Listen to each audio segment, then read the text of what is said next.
Hello, my name is Attila Bakos, and this time I'd like to talk about a few problems I found during recording ProRes RAW with the Fujifilm X-H2s.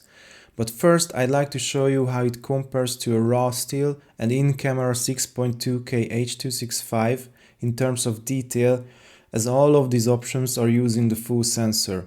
You might not know this, but Fujifilm converts X-trans data to Bayer in the camera, as ProRes RAW can only hold Bayer, and I was afraid that this conversion will somehow result in quality loss, but it seems there is nothing to worry about. So this is a RAW still which I developed using DC RAW to avoid all kinds of sharpening or noise reduction. I shot it using ISO 160, so it's very clean. Let's zoom in on that house to see the fine details. Let's go for 200%. Then this is ProRes RAW HQ. I used Assimilate Play Pro to convert ProRes RAW to DNG, and that's what we see here. The minimum ISO for ProRes RAW in the X-H2s is ISO 1000, so as you see it's a bit noisy, but the detail is similar. And this is 6.2K All-I 720 Mbps 422 H.265, and again the details are similar. So this is RAW, this is ProRes RAW, and this is H.265. Let's check another spot.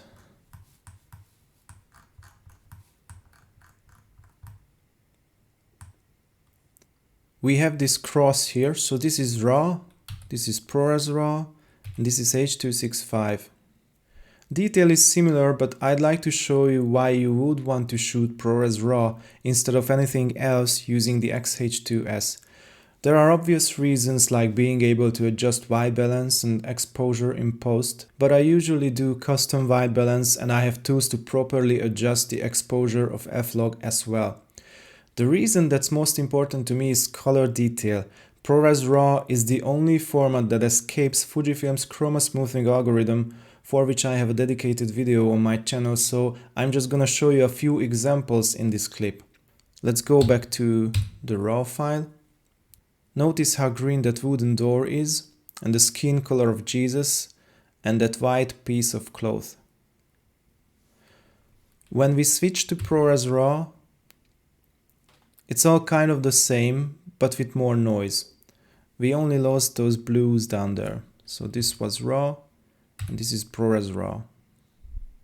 However, when we switch to H.265, the door loses its saturation, the skin and that white piece of cloth becomes yellow. Let's check another spot. We have a pine tree here with lots of pine cones. Notice the saturation of the greens and the reds. When we switch to ProRes RAW, it's still there, but when we switch to H.265, it's all desaturated and less distinguishable from the background. Let's check this spot. Notice this green box here and this deep red something. I don't know what it is. In ProRes RAW, it's still there, but in H.265 the green disappears and the red loses its saturation.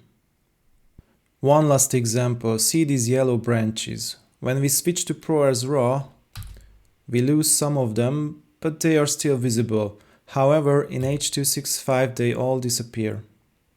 I know that these are little things that almost nobody will notice when viewing the whole picture, and let's just do it. So this is RAW, this is ProRes RAW, this is H.265. So not much of a difference when we zoom out, but I want you to know about this problem so that you can decide for yourself if this is actually a problem for you or not. By the way, shooting ProRes in camera or external is still affected by the chroma smoothing. The only way out is shooting ProRes RAW. Okay, so this is what I liked about ProRes RAW. Let's jump into the issues I found. My expectation was that ProRes RAW will have the same dynamic range as F-log, so I set up a quick test in my room.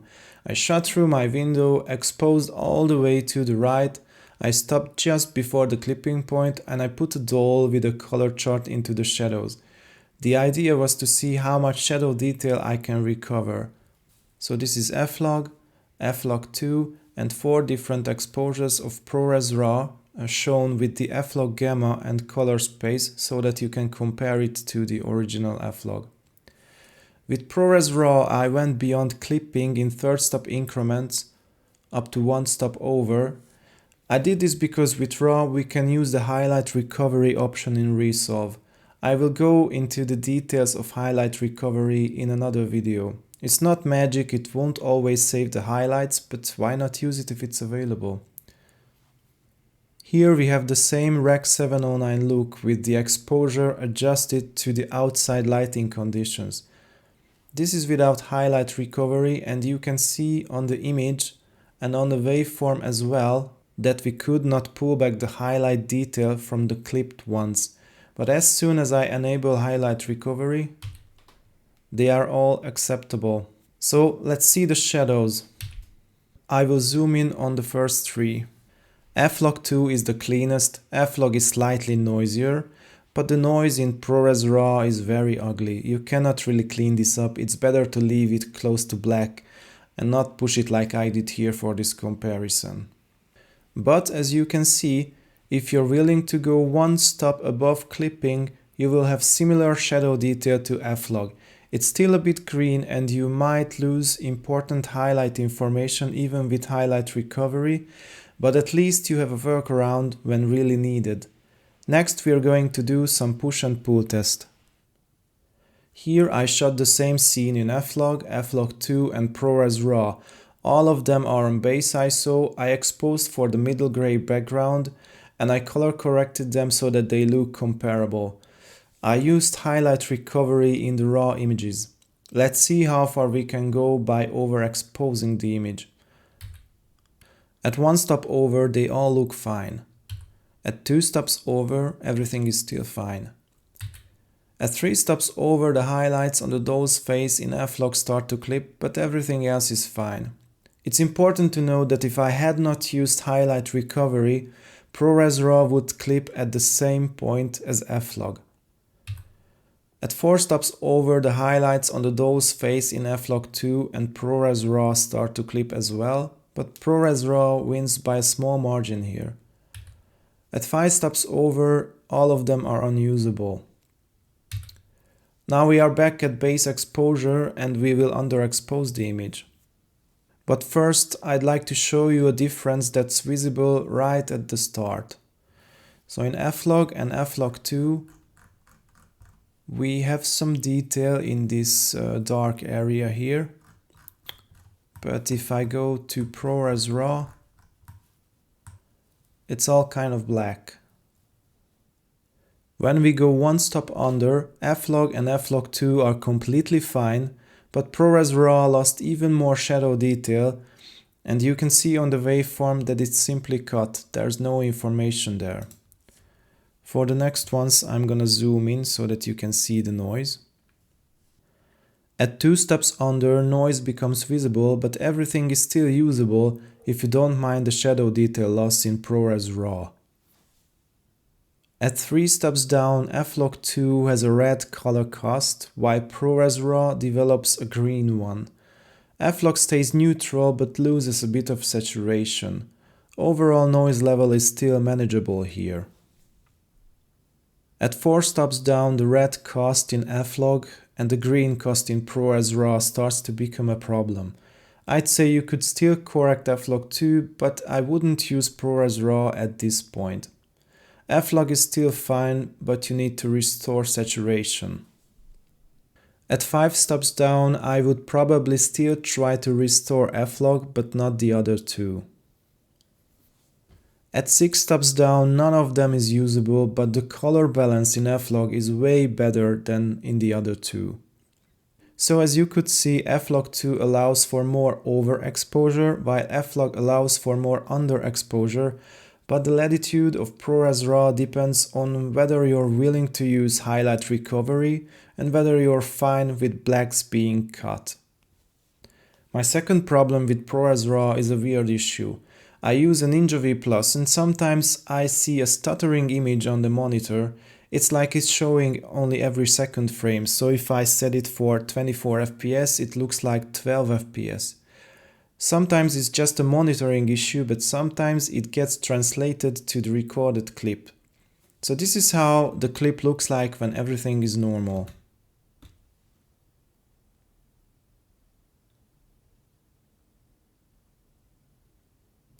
And quite unpredictably, sometimes I get this.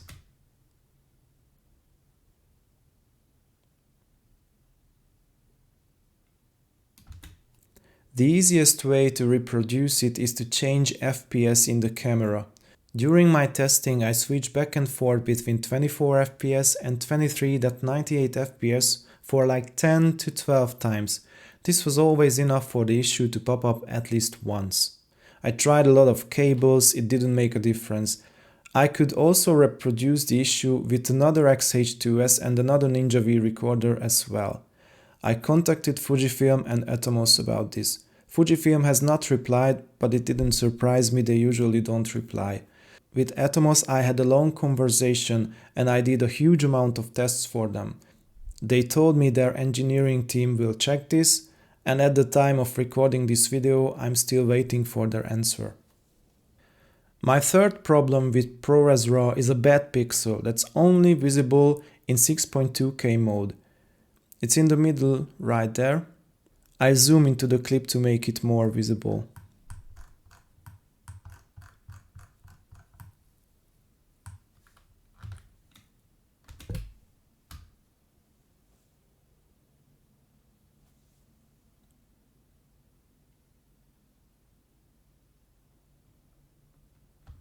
And now when I switch to 4.8K mode, it's gone.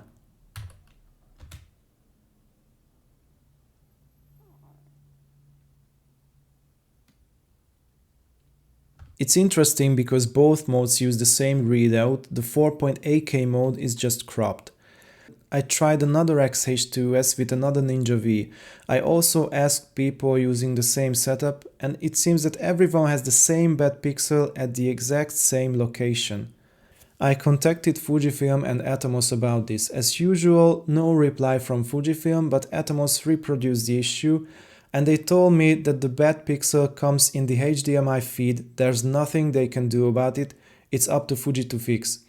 Which means that probably we will have to get used to mask out that bad pixel in post. Okay, this is all for now. Thank you for your time. If I receive an answer from Fuji or Atomos, I will update the description of this video. Thank you and see you later.